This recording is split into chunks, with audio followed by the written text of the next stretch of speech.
Attention all F1 fans, welcome to F1 Max. Wow, what a race. Get ready to buckle up as we take a deep dive into the unforgettable 2023 Australian Grand Prix. The race had everything: lead changes, controversy, and not one, not two, but three red flags.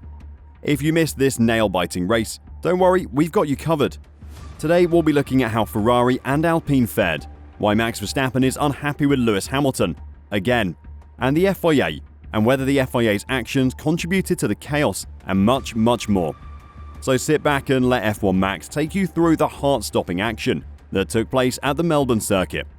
One of the least surprising things to see during this race was how fast Max Verstappen was. Before the red flags towards the end of the race, the Dutchman had stretched out a 10-second lead ahead of Lewis Hamilton. It did not always look like it would have been a simple race at the start. In fact, it was great to see someone actually overtake Max. Feel like years since we've seen any driver pass Max Verstappen. We saw both Mercedes cars overtake Max at different times, but he was able to get back past Lewis as well as benefit from George pitting before the first red flag. Despite Max making those places up and securing the race win, there was still a little bit of rekindling of the Max and Lewis feud. It really could not have been much worse of a start for the pole sitter. He had some wheel spin off the line which allowed Hamilton's teammate George Russell to glide down the inside at the first turn. Things got worse for Max quickly when he had to brake early for turn 3. This allowed Lewis Hamilton to pull alongside Max and get down on the inside, giving Mercedes an incredible start. Just like it was 2021 all over again, Max was not happy about Hamilton's overtake, saying on the radio, "He pushed me off the track. I was ahead at the apex, he pushed me off." Verstappen was just barely ahead at the apex, but hearing Max Verstappen complain about another driver getting their elbows out is pretty ironic. That was not the only thing that Max had to say about his rival. When Lewis was leading the pack to the grid, he said to his race engineer, "Mate, this is more than 10 car length. Check it." Max was referring to the traffic jam Hamilton was creating behind the safety car, but the commentary team quickly mentioned that what Lewis was doing was completely legal. The reigning world champion should be careful because some keen-eyed spectators noticed that Max might have actually been breaking the rules himself. Already this season, we've seen Esteban Ocon and Fernando Alonso pick up penalties for lining up incorrectly in their grid box. It seemed like Max could have joined them when some very interesting photos started going around on Twitter. Spectators in the grandstand had noticed that Verstappen had lined his Red Bull car with the front wing in front of the white line that marks the front of his grid box. That does not look like something that's very legal, and surely it would have also given Max a tiny advantage at the start. Despite that, the FIA chose not to launch an investigation, and it did cause some confusion. But that confusion was explained by Sky F1 commentator David Croft. Crofty said, "There are people on social media saying Verstappen should have got a penalty on the final restart for being outside of his grid box. He wasn't, I've seen the photos." He added, "His front tyres were making contact with the line. If you're over the line, it's a penalty. If you're touching it, as he was, then you're fine."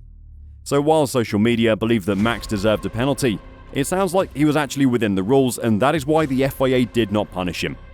One man the FIA did punish at that restart was Carlos Sainz. On the final restart, Sainz tagged Fernando Alonso's right rear tyre, sending the two-time F1 champion to the back of the grid. Thanks in part to the contact with his fellow Spaniard, Carlos Sainz had gotten up to 4th. The race was red flagged not long after the collision, and the FIA used that time to hand Sainz a 5-second penalty. Normally, this would make sense as Carlos had ruined Fernando's race. Except, he hadn't ruined the Aston Martin's race.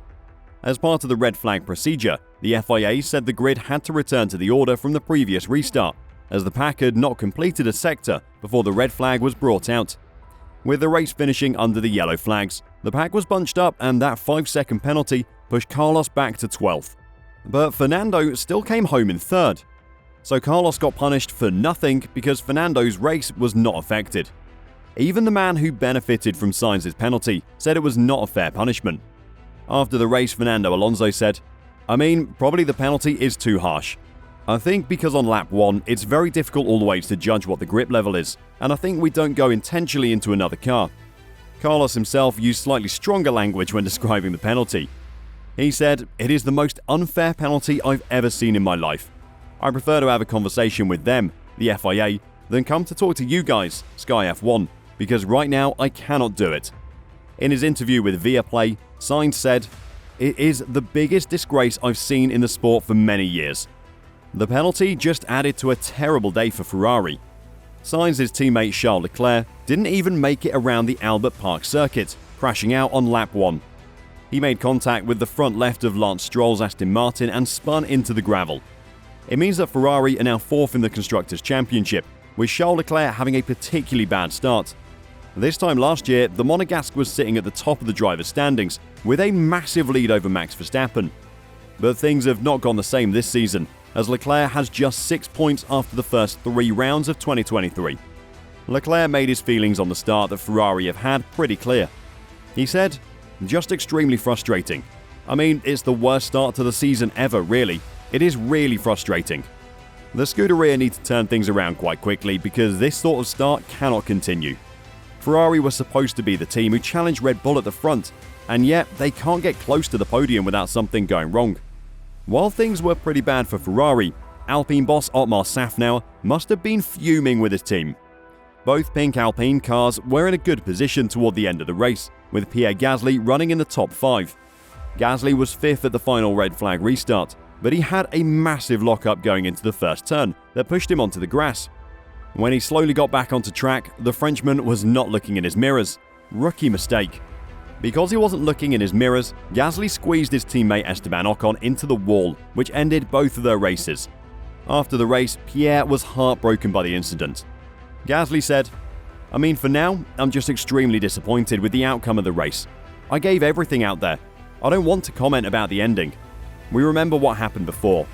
For now, I'm just gutted to miss out on a strong result, and we'll have a couple of weeks to look back at these last 2 laps." Thankfully for Alpine, Ocon didn't sound too upset with his teammate after the race. Ocon explained, "Obviously, Pierre came back off the track to on the track and left me no room, and we collided, but no hard feelings, you know. It could have been anyone, and he came and apologized, so it's all good on that side." Considering the difficult relationship Esteban had with Sergio Perez when those two were teammates, Alpine will want to make sure that the 2 teammates aren't getting in each other's way. It wasn't just Alpine and Ferrari who were a mess on Sunday. The whole grid had issues and the red flags were a huge mess. Race winner Max Verstappen said, "I am very happy to have won the race, but the race toward the end was a bit of a mess with all the call. I don't think we needed that second red flag. That could have been done with a VSC or a safety car at worst." Verstappen made an excellent point saying, "If we had a safety car and then a normal rolling start, we would not have had all these shunts, and we would have had a normal finish."